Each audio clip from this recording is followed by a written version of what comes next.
जय माता दी। मेरे प्यारे भाइयों बहनों माताओं व बंधुओं, संस्कार की बातें चैनल में आपका स्वागत है। बंधुओं, आज चैत नवरात्रे की अष्टमी तिथि और महागौरी का दिन। बंधुओं, आज मैं आपको चैत नवरात्रे के 8वें दिन महागौरी की कथा सुनाने जा रही हूँ। महागौरी का स्वरूप कैसा है, महागौरी के पूजन की विधि क्या है।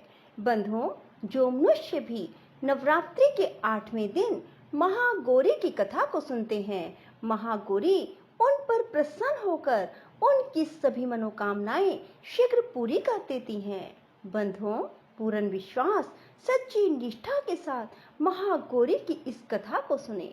बंधुओं, यदि आपने YouTube चैनल संस्कार की बातें अब तक सब्सक्राइब नहीं किया तो जरूर करें और बेल आइकन दबाना ना भूलें, ताकि आपको हमारी आने वाली सभी वीडियोस की जानकारी सबसे पहले हो सके। बोलो महागौरी की जय हो। बंधुओं, नवरात्रि के 8वें दिन माँ दुर्गा के 8वें स्वरूप महागौरी की पूजा की जाती है। देवी भागवत के अनुसार माँ के 9 रूप और 10 महाविद्याएं सभी आदि शक्ति के अंश और स्वरूप हैं, लेकिन भगवान शिव के साथ उनकी अर्धांगिनी के रूप में महागौरी सदैव विराजमान रहती हैं। इनकी शक्ति अमोघ और सत्य फलदायिनी है। नवरात्र की अष्टमी तिथि बहुत अधिक महत्व रखती है, क्योंकि कई लोग इस दिन कन्या पूजन कर अपना व्रत खोलते हैं। बंधुओं, अब मैं आपको बताऊंगी माँ का ध्यान मंत्र क्या है। माँ का ध्यान करते समय इस मंत्र को जपें। श्वेते वृषे समारूढ़ा श्वेत अंबर धरा शुचि महागौरी शुभम दद्यान महादेव प्रमोददा या देवी सर्वभूतेषु माँ गौरी रूपेण संस्थिता नमस्तस्ये नमस्तस्ये नमस्तस्ये नमो नमः। बंधुओं, माँ की पूजा करने से सौभाग्य की प्राप्ति होती है। जो भक्त इस दिन कन्या पूजन करते हैं, वे माता को हलवा व चने का प्रसाद भोग लगाते हैं। उनकी माँ हर इच्छा पूरी करती हैं। अष्टमी के दिन कन्याओं को घर बुलाकर उनके पैरों को धुलाकर मंत्र द्वारा पंच उपचार पूजन करना चाहिए। रोली तिलक लगाकर कलावा बांधकर सभी कन्याओं को हलवा, पूरी, सब्जी और चने का प्रसाद देना चाहिए।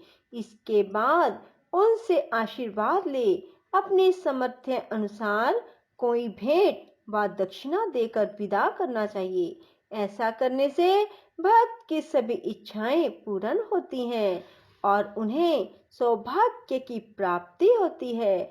माँ का यह रूप मोक्षदायी है, इसलिए इनकी आराधना करने से हर असंभव कार्य संभव हो जाते हैं। बंधुओं, अष्टमी के दिन महागौरी को किस चीज का भोग लगाएं? नवरात्रि की अष्टमी तिथि को माँ को नारियल का भोग लगाने की परंपरा है। भोग लगाने के बाद नारियल को या तो ब्राह्मण को दें, अन्यथा प्रसाद रूप में वितरण कर दें। जो भक्त आज के दिन कन्या पूजन करते हैं, वह हलवा, पूड़ी, सब्जी और काले चने का प्रसाद बनाते हैं। महागौरी को गायन और संगीत अति प्रिय है। भक्तों को पूजा करते समय गुलाबी रंग के वस्त्र पहनने चाहिए। गुलाबी रंग प्रेम का प्रतीक है। एक परिवार को प्रेम के धागे से गूंथ कर ही रखा जा सकता है, इसलिए नवरात्र की अष्टमी को गुलाबी रंग पहनना शुभ माना जाता है। बंधुओं, महागौरी का स्वरूप कैसा है? देवी भागवत पुराण के अनुसार महागौरी का वर्ण पूर्ण रूप से गौर अर्थात सफेद है। इनके वस्त्र और आभूषण भी सफेद रंग के हैं। माँ का वाहन वृषभ और बैल है। माँ के दाहिनी हाथ अभय मुद्रा में है और नीचे वाला हाथ में दुर्गा शक्ति का प्रतीक त्रिशूल है। महागौरी के बाएं हाथ के ऊपर वाले हाथ में शिव का प्रतीक डमरू है। डमरू धारण करने के कारण इन्हें शिवा भी कहा जाता है। मां के नीचे वाला हाथ अपने भक्तों को अभय देता हुआ वर मुद्रा में है। माता का यह रूप शांत मुद्रा में दिखाई देता है।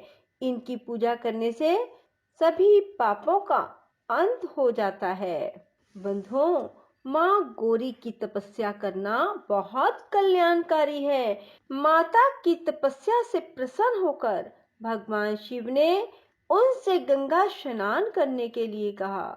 जिस समय माँ पार्वती स्नान करने गई, तब देवी का एक स्वरूप श्याम वर्ण के साथ प्रकट हुआ, जो कौशिकी कहलाई, और एक स्वरूप उज्जवल चंद्र के समान प्रकट हुआ, जो महागौरी कहलाई।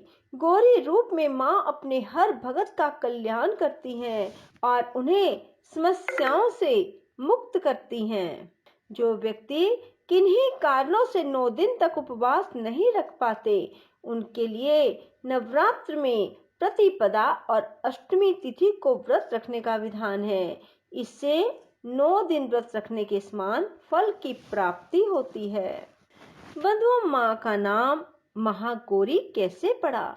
देवी भागवत के अनुसार देवी पार्वती का जन्म राजा हिमालय के घर हुआ। देवी पार्वती को मात्र 8 वर्ष की उम्र में अपने पूर्व जन्म की घटनाओं का आभास हो गया। तब से ही उन्होंने भगवान शिव को पति रूप में प्राप्त करने के लिए तपस्या शुरू कर दी। अपनी तपस्या के दौरान माता केवल कंदमूल, फल और पत्तों का आहार करती थी। बाद में माता पार्वती ने केवल वायु पीकर तप करना आरंभ कर दिया। तपस्या से देवी पार्वती को महान गौरव प्राप्त हुआ, इसलिए इनका नाम महागौरी पड़ा।